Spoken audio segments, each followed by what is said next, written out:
एड्डा बड़ा मोबाइल है जी, कितों लियाना बनाया।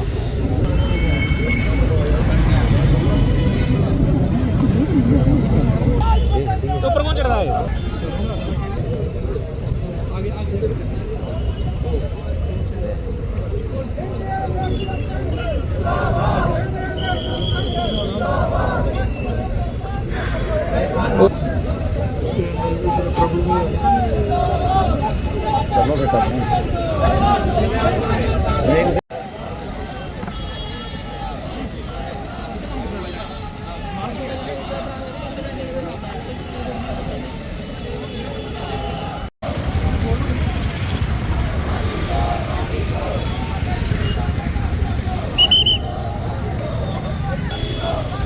तो पीछे से आइयो बड़ा तक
राहुल गांधी जी, राहुल गांधी जी।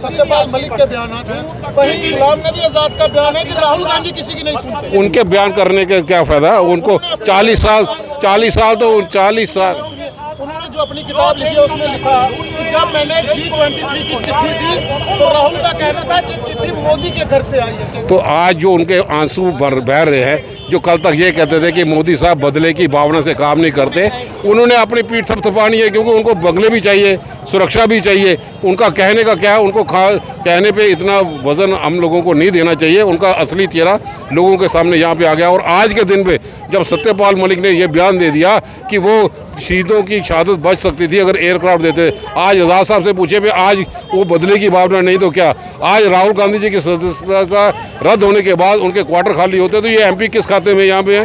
कहाँ पे x MLA x deputy chief minister कहाँ पे किस खाते में यहाँ पे है? क्या देखते हैं कि जब जहां से जेके स्टेट टूटी थी तब कांग्रेस ने सत्यपाल मलिक का भी विरोध किया था कि इन्होंने बताया नहीं और फैक्स बंद कहा, लेकिन आज जब वही सत्यपाल मलिक बीजेपी के खिलाफ है तो आप लोग हमारा बीजेपी कहा है क्यों पैरामिलिट्री फोर्सेस का शहादत देश में राजनीति से सबसे ऊपर उठ गया, एक भी फौजी की शहादत क्यों है?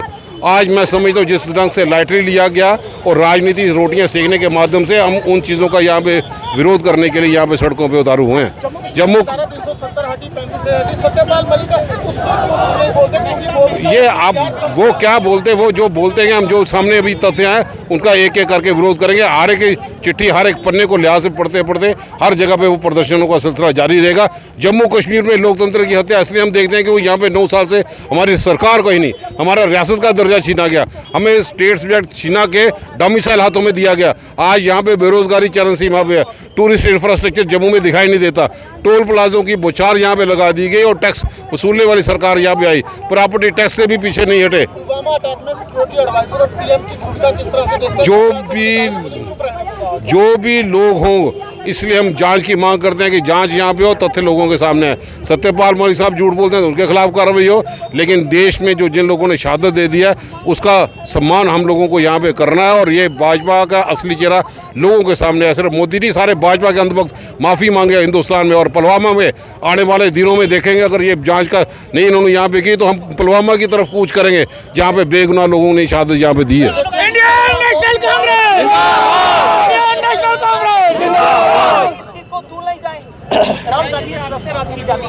वो इसलिए कि राहुल गांधी ने सवाल पूछा कि 20,000 करोड़ रुपया अडानी के पास किसका है।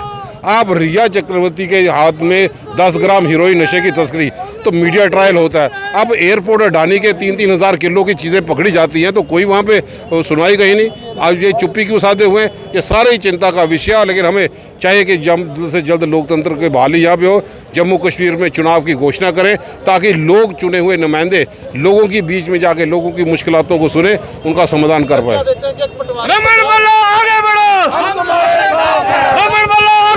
हम तुम्हारे साथ हैं। सर क्या देखते हैं कि एक पटवारी 50,000 या लाख रुपए की रिश्वत लेता है, देता है, जांच होती है, राम माधव पर इतनी बड़ी ये भाजपा जवाब दे, भाजपा जवाब दे। 25 विधायक चुन के भेज दिए, MP भेज दिए। आज प्राइम मिनिस्टर हाउस में अपने आप ही के इलाके का एक सेवादार वहाँ पे है, आज वो चुप्पी क्यों नहीं तोड़ते? आज राम माधव के सिलसिले में चुप्पी क्यों नहीं तोड़ते? 300 करोड़ की फाइल थी, उनकी खामोशी, आज वो चुप्पी क्यों नहीं तोड़ते कि यहाँ पे जम्मू कश्मीर में पुलवामा के जो शहीद जिन्होंने शहादत यहाँ पे दी है उनके परिवार वालों पर क्या गुजर रही है। सत्यपाल मलिक के बयान को अनदेखा क्यों किया जा रहा है? इसलिए हम सब लोग सड़कों पे यहाँ आ रही हैं सत्याग्रह के माध्यम से लोगों की बात यहाँ पे रख सके। Thank you. आज कांग्रेस सड़कों पे है। हम लोग ये सेक्रेटरी का सचिवालय का घेराव करने जा रहे थे। ये पुलिस की दहशत देखिए, पुलिस का यहाँ धक्काबंद देखिए। उन्होंने पहले से यहाँ इतना उच्च कोटि का प्रबंध कर रखा था कि यहाँ पे कोई पार ना कर सके। और हम लोग लोकतंत्र की बहाली के लिए, रियासत का दर्जा बहाल करने के लिए और पुलवामा के शहीदों की जो शहादत हुई है उनके जो न्याय की प्रक्रिया है उसके लिए हम सब लोग खड़े हैं। और हम लोग शहीदों का अपमान नहीं होने देंगे। और इस केंद्र सरकार, गली सड़ी सरकार के खिलाफ हमारा संघर्ष सड़कों से लेकर संसद तक जारी रहेगा। पर भी रिश्वत देने के बड़े आरोप हैं और 300 करोड़ थोड़ा नहीं है। क्या देखते हैं कि जम्मू कश्मीर में? देखिए, सत्यपाल जी का नाम ही सत्य है। जो भी वो बातें कह रहे हैं उसकी न्यायिक जांच होनी चाहिए। और सबसे पहले केंद्र में गृह मंत्री और प्रधानमंत्री को इस्तीफा देना चाहिए। इतनी बड़ी चूक उन लोगों से वजह से हुई है, हमारे जवानों की शहादत की हुई है। उन जवानों के परिवारों के साथ और उन जवानों के साथ यही न्याय होगा कि जब ये सरकारें यहाँ से जाएंगी। हमारा जो प्रदर्शन ही था, हमारा एक सत्याग्रह का जो हमारा एक कांग्रेस का प्रवचन चल रहा था, उसमें हम आज DC ऑफिस का घेराव करने जा रहे थे, जहां पे हमें पुलिस ने रोक लिया है और पुलिस के साथ हमारी धक्का मुक्की भी हुई है। और इसलिए ये लोकतंत्र की हत्या हो रही है, लोगों के साथ नाइंसाफ किया जा रहा है। और ऊपर से जो सत्यपाल मलिक ने जो बयान दिया है वो इससे भाजपा का चेहरा बेनकाब हो जाता है।